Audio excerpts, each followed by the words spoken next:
Hey guys, Dylan from Noble Records coming at you with another heavy rotation video. Check out these new shirts. We did it for the 5th year anniversary the other day. Oh man, it was a lot of fun. That was yesterday, our 5th year anniversary. It's huge every year. It's one of those things that I work on it for months in advance, but like the few weeks leading up to it, it gets so busy and so crazy. I was pricing records 10, 12 hours a day, just sitting pricing records to get everything done. And it did not disappoint. Great turnout. Tons of people came. It was the line. People started lining up at I think 3 a.m. It was crazy. And it was just huge. It was great. So my wife got to be there for a little bit. That was amazing. She's never able to come because she's home with the kids, and she was able to be there for that. So, anyways, it was a great time had by all. Lots of great records were found and all that stuff. So it was a lot of fun. But I've got a stack of records here to show you guys. This is some cool stuff I've been adding to the collection. I did a heavy rotation 2 weeks ago, maybe 3 weeks ago. But this is some stuff I've added since then, or some stuff I forgot to mention. Either way, this is one called Culpeper's Orchard. Amazing hard rock record from Denmark. This is one I've been wanting forever. Incredible, it's the same story a million times. Incredible guitar work on it. Really beautiful record. And it's eluded me. One time I had someone bring one in the shop, and they just kind of showed it to me, and they were like, "Hey, do you want to buy this?" And I was like, "Yeah, how much do you want for it?" And they were like, "Make me an offer." And I was just like, I think I made them an offer, and they were just like, "No," and they walked out. And I was like, "What the heck?" And I never saw it. It was so weird. I think they wanted way too much for it. This has been 3 years probably. I can't really remember, but I think they wanted way more than it was worth or something. And they just, But since then I hadn't seen it. I've been looking for one, and my good buddy Chris, his name's Chris Conklin, great guy. We swap records back and forth all the time. But he sent this to me as a gift. Such a nice guy. So that's one that's been heavily rotating here at the house. Here's another one that I've been wanting for a really long time, and that is the Pink Floyd Metal MoFi. Yeah, this is probably, there's I guess there's 3 Pink Floyd MoFis. There's Dark Side of the Moon, obviously, and then there's Adam Heart Mother, which I've had that one for a long time, and then there's this one. This has just been impossible for me to track down over the years. And a friend of mine, Corey, who I've known him for a very long time, 10, 12 years. We traded records back and forth. He ended up bringing it in the shop and selling it to me. I was very, very excited to get it. I had a standing offer with him. I was like, "Hey, if you ever want to sell this record, I need it." So it's one of my favorite Pink Floyd records. It sounds fantastic. Really, really great sounding record. And we were talking about this yesterday, actually. One of the guys that in our area that was involved in the MoFi lawsuit, he came in the shop yesterday and we were talking. And he was actually buying one of our label releases. And I was like, I'm going to explain every step to you because I don't want you coming and suing me. It's kind of a joke. But we were talking about, how crazy... I hate to say the fall of MoFi, but it was such an elite thing. You get a batch of MoFis in the shop and people will be just frothing at the mouth. Now it's just whatever. We had 200 MoFis we put out yesterday, and they sold. People bought them. It was no problem, but not like it used to be. Used to be people were dying for them, and then all of a sudden, the prices kind of tanked a little bit. But this is one that's kind of, one of the 80s MoFi releases, and they hold up. They're still really good, and they, also I think they still are really good. I think the ones that they're putting out now are really good for the most part. I don't know. What I've heard has been good. Oh man, I don't want to see this. But they did the Crosby, Stills, Nash Ultra Disc One Step, Now, if you know me, you know that's like one of my absolute favorite records of all time. And you need a really quiet copy, and it just sounds so good on a good sound system. It's incredible, incredible record.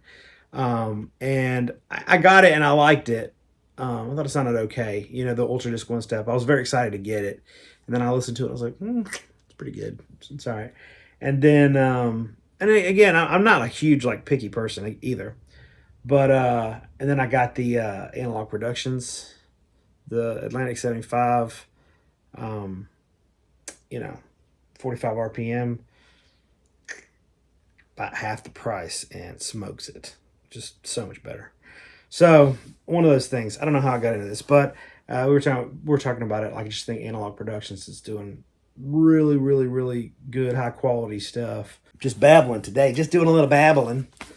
This is the new Billy Strings record. You know, I'm not a critical person. I thought about doing a record review on this. I don't do record reviews because I just think reviewing records is so stupid, because it really depends on how that album hits you. Like, there's some artists that have albums that I really like that nobody else likes, because they hit me at a certain time and they made me feel a certain way, and I really like them. I identify with that piece of art, and you can identify with a piece of art however you want, and it can hit you at a certain stage of life to where it could affect you and you really like it.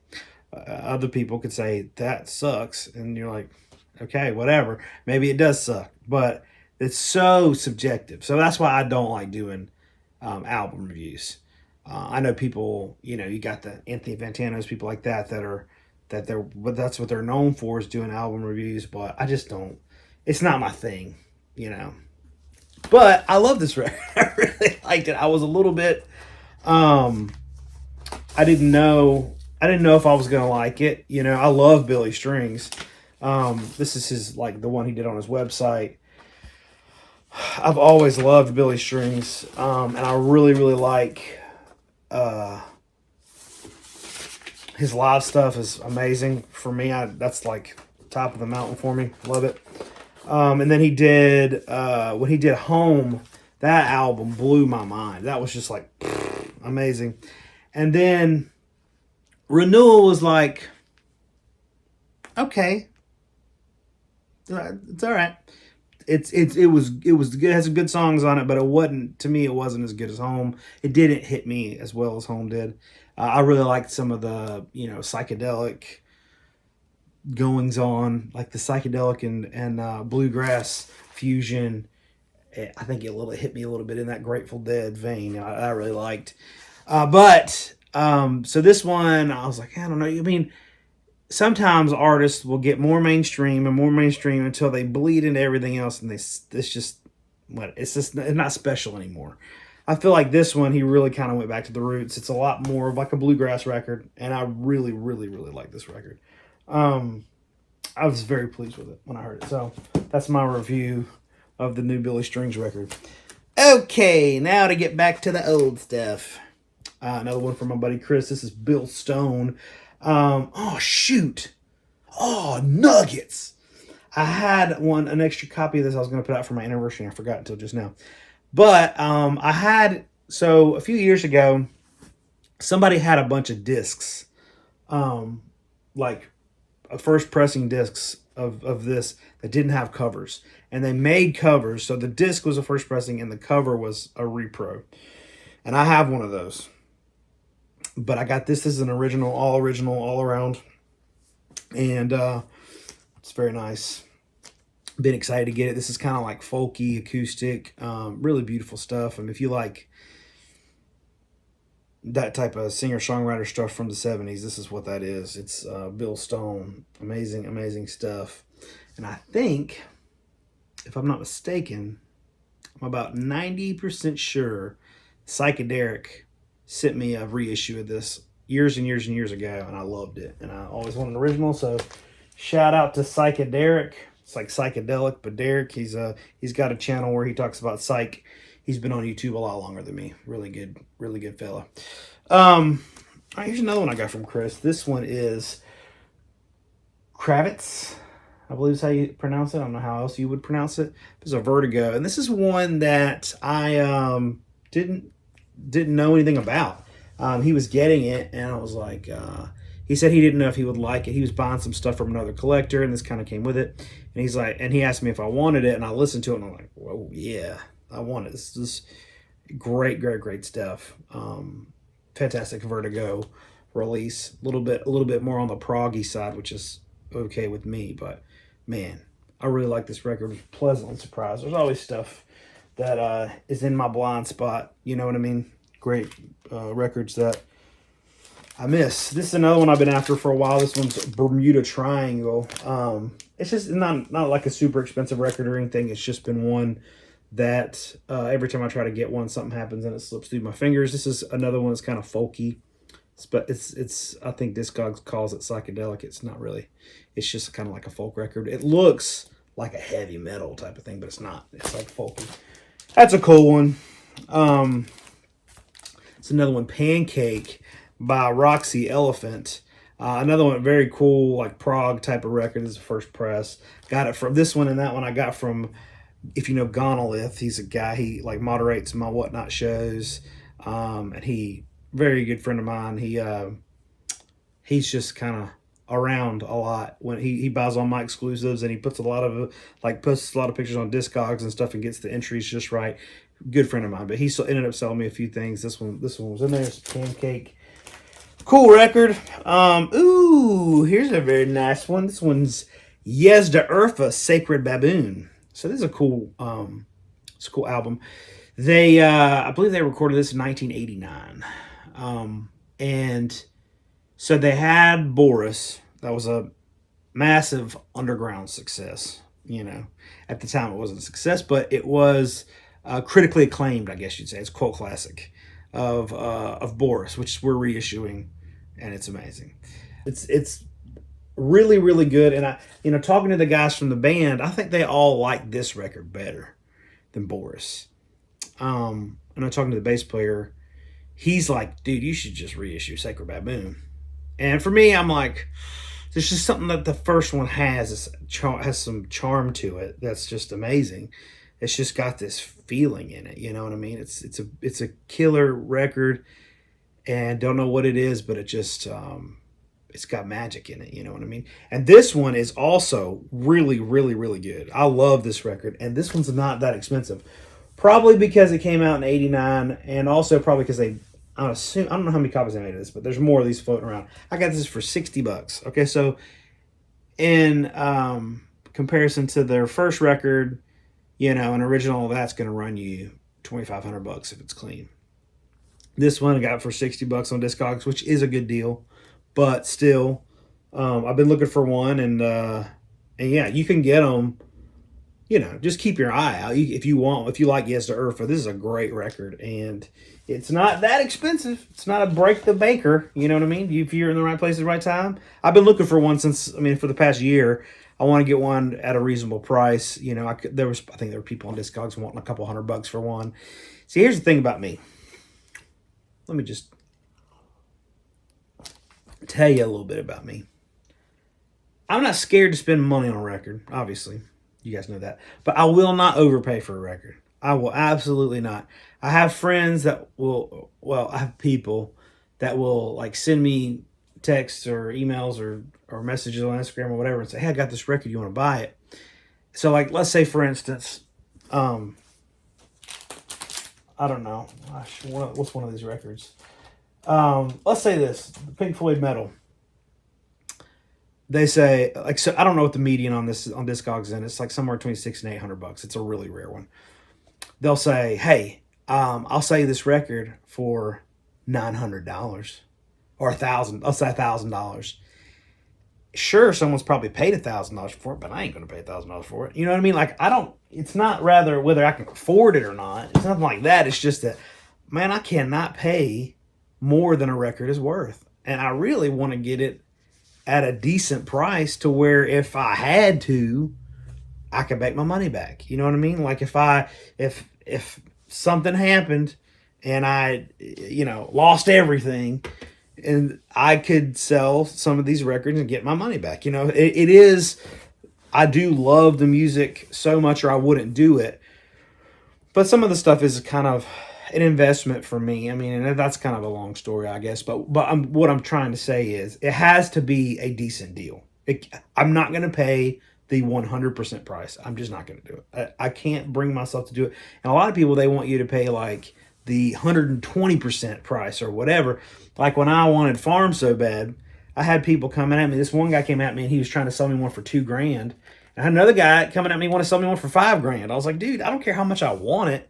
It ain't worth that, you know. And it's probably worth $2,000 now. I don't know, but back then it wasn't. And they were just like, well, you want it really bad, don't you? And I'm like, not enough to way overpay for it. You know what I mean? Anyways, that's a rant you didn't need. Here's another one I got. This is a Jackie McLean New Soul. I believe this is a 63 mono. I believe so, which is like a third pressing of this, which is fine. You know, all the early pressings are hard to get, and I love Jackie McLean. Try to get all the Jackie McLean stuff, but a friend of mine traded this in. Ed, shout out to Ed. He's a very good buddy of mine. Brought that in. This is another one to look out for. This is a Green Bullfrog. I don't really ever see anybody talking about this record. This is a mind blower of a record. This one is, so it's not a big bank breaker either. It's not a super expensive record. This one's pretty rare. It's a UK OG, but the US pressings are not that expensive and they're worth looking out for. So here's the kicker. All right, it's a blues hard rock record, and it's like, you're like, who the heck is this? Like playing guitar. So you look at the back and it says that the drums are played by Speedy. The bass is played by Sleepy, aka Chris Hodges. The organ is Bevy. The piano is Sorry. The guitar is Boots. Another guitar is Penta. Another guitar is The Boss. Another guitar is The Vicar. The vocals is Jordan. So I'm shooting from the hip here. I can't remember. But Jordan is a guy, I think his name is Earl Jordan. He does all the vocals. Penta is, the guitar player Penta is Albert Lee. The guitar player Boots is Richie Blackmore.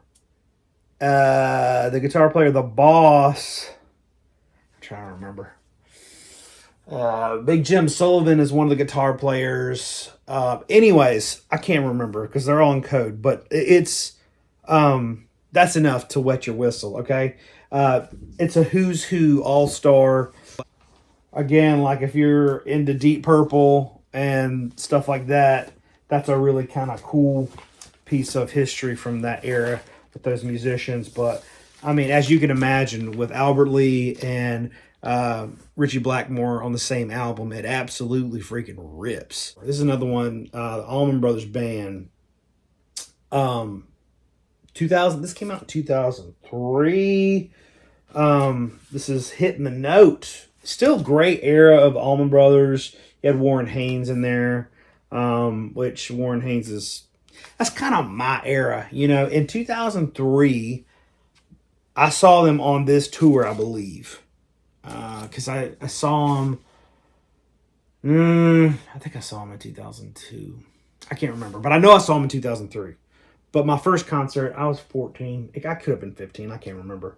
But anyways, that's about the time I started going to see all their concerts. And so I remember a lot of this type of stuff. This song, Old Friend, holy crap, that's a great song. Anyways, but this is a really, really rare and hard record to get. It came in a collection, and I immediately snatched it. I don't do a whole lot of that, you know. The collections that come in, I would say most of the stuff I get is just stuff I kind of seek out or I trade with a friend or something like that. Like a lot of it doesn't come from collections. This is a cool one that came in. This is the Beatles Christmas album. You see a lot of Beatles Christmas album bootlegs, but this is an official one. And this one came from Danny Taylor. He plays in Underground Fire. His name is on the cover there somewhere. Danny Taylor right there. He played drums. He came in the shop and had this to sell, and I bought it from him. you know, it's an expensive record, and he knew that, and I knew that. So, but it's a very cool record and hard Beatles one to get. Excited to have. I don't know what you're doing there. I got a really like minty primo copy of Sticky Fingers. This is one that you got to have a nice copy of. I have the MoFi box set, but I like to have like, you know, the original pressings as well. And yeah, I just have never seen one this clean before. It's like pristine, perfect. The vinyl and the cover is just like nicest I've ever seen. Nancy Pretty, very, very cool one. Like female vocal, a little bit funky psychedelic type stuff. Buddy of mine found that locally and brought it in. This one's called Hopkins and Bradley. It comes in a plain white cover. Some of the covers are like autographed and they wrote their names on it, like Hopkins and Bradley. But those are really hard to get. This one's just a blank cover. But this is like a really cool, like psychedelic folky type of record. I've had my eye on it for a while, and a buddy of mine has one, and he cut me a smoker of a deal on it. Trying to get through these, have a lot to show. 4 altos. This is a Prestige, Phil Woods, Gene Quill, Sahab, and Hal Stein. I've listened to this a little bit, and I really like it, but I don't know a whole lot about it. It's a Prestige title. OG press that I'm excited to sink my teeth in. I'm not a jazz expert like some of you are, so don't shoot me, but you know, I like to learn, and I'll be honest. If I don't know something, I'll tell you. This one's really cool. This is Led Zeppelin Live in Charlotte. This is volume 1, and this is volume 2. I was really anticipating this coming out. This is 1972. I was excited for it to come out because I had a CD of it. From what I remember, the CD was okay. Sounded all right. And it came in the shop, and Logan called, and he's like, hey, it came in. Do you care if I open one up and listen to it? And I was like, sure, go ahead. I'm going to keep one anyways. So he opened up and listened to it, and he's like, by the way, this thing sucks. And I was like, what? And he's like, yeah, this recording sucks. And I was like, well, that sucks. Whatever. So I get it, and I go in on Monday, and I throw it on just to see what it's like, and it's great. I'm like, Logan, what are you smoking? But he's not. I don't think he's used to the nature of the bootleg. This is a very good, I would say, very good audience recording. It is not studio quality. It's not soundboard. But you know, there's some debate on whether soundboard's actually better. Yeah, you can hear the better, but the mix sucks in a soundboard. So basically the soundboard, you're getting whatever's going into the monitors on stage. So the drums always are lacking, and you're getting the monitor mix. If you've ever played live music, the monitor mix is not what you want. Like, that's not what the crowd hears. That's what you hear on stage. So the vocalist needs to hear themselves. The guitar player needs to hear themselves. The bass player needs to hear themselves just kind of a little bit, you know? But it's not like the bass and drums are kind of down, the guitar player, but the vocals like are head and shoulders above everything else, because if the vocalists can't hear themselves, they're going to bomb. It's just the way it is. So that's kind of the nature of a soundboard recording. Yeah, you can hear the music clear and there's not as much interference as far as the audience goes, but when you have a really good audience recording, that's arguably better. It's more like what it would be to be at the concert, because you can hear like what the actual mix is. So anyways, I like it. I think it's really good. All right, man, I didn't think I had this many records. What is going on? This is Sleep, The Sciences. Logan, you know, he got me this. I think this is the tour version. What really happened is I think he accidentally bought 2 copies. I think he was bidding on 2 and accidentally got them both or something like that. He's like, hey, you want the other one? So I bought the other one from him. And it's great. I've had this record in the past, I think, and I didn't have it now. And yeah, as far as like, I do like Sleep a lot. And that one, we listened to it some in the shop. It's great. What is this? This one is Doc Rocket. So I had an original of this, and we're actually doing an exclusive of this month. It's awesome. We actually already have it, but I'm waiting for the inserts to come in. So this will be probably next week, I'm thinking maybe. We're going to drop the exclusive of this. So we have an exclusive of this. we have an exclusive of a record called Keith Noble, which he was one of the founding members of Sigma 6 and the Abcabs. This was the pre-Pink Floyd bands, but he played with all those fellers early on, and then he came out with like an acid folk acoustic singer-songwriter type album. We're only doing 300 of those, so that's also, and then we're also doing exclusive of Mammoth, a killer hard Southern rock from Rod and Easy Records. So we're doing 3 exclusives this month. They're all 300 each, so they're not like, but it's just kind of, we started doing this reissue like a year ago. And then same with Keith Noble, same with Mammoth. Like, you don't know when they're going to fall. So they all happen to fall in October. So keep an eye out. It'll probably be next week. I'll put them all up at the same time so people can save on shipping. This is a Kaleidoscope, which Garrison did. Really great, like Psych from Mexico. This is the limited edition. I'm going to show you. This vinyl is wicked, but this is one of those impossible Psych records to find. The originals are, if you get a clean original, I think it'd probably be over $5,000. They're really, really rare. I don't have one. I probably never will have one. But look at that. Garrison does these, they only did 100 of these. And so I got one from them. That's a beautiful one. And then I got, they did the Wizard one. This is the Splatter vinyl or something. The limited edition they did only 100 of. Stoned Rose is another one they did. And I got the limited edition one. And then Mouse. I have an original of this, but this is an absolutely killer record. So I got all those from them. And then I got a couple test pressings from them as well. This is the Keith Noble test pressing, so that's one we're doing exclusive of. And then this is the Wizard test pressing that I got from them. They hooked me up with some test pressing since I do the exclusives every once in a while. And then, you know, I'll show you a few 45s. This one's Martha Whitney. It's My Thing. There's some samples and stuff on this. This one's kind of a beater copy, but a buddy of mine brought it in the shop. I'm going to show you a few 45s. I found this 45 the other day, and it's just the Yardbirds For Your Love. It's not like a really rare one, but this thing looks like it was bought yesterday. Look at the sleeve, how mint it is. Stuff like that I can't not keep. It's like, so what I'll do is I'll probably just throw that in my LP of For Your Love, so I have it, and it's kind of a nice little set. But that is like absolutely mint. That cover, look at the sleeve, is unbelievable. It's just a time capsule, you know what I mean? Like that, this record's probably worth $1. I don't know, not worth a lot. Got 3 45s I'm going to show you. I know you guys are, most of you are not into 45s, but these I feel like are cool enough to where you might care to see them.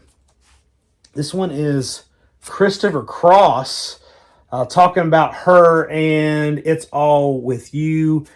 And this is the Christopher Cross that you're thinking of. 80s Christopher Cross. I don't know much about that era of Christopher Cross. It's not my thing. Never been my thing. But this is when he did like a hard rock AOR type recordings. These are super heavy tracks, okay?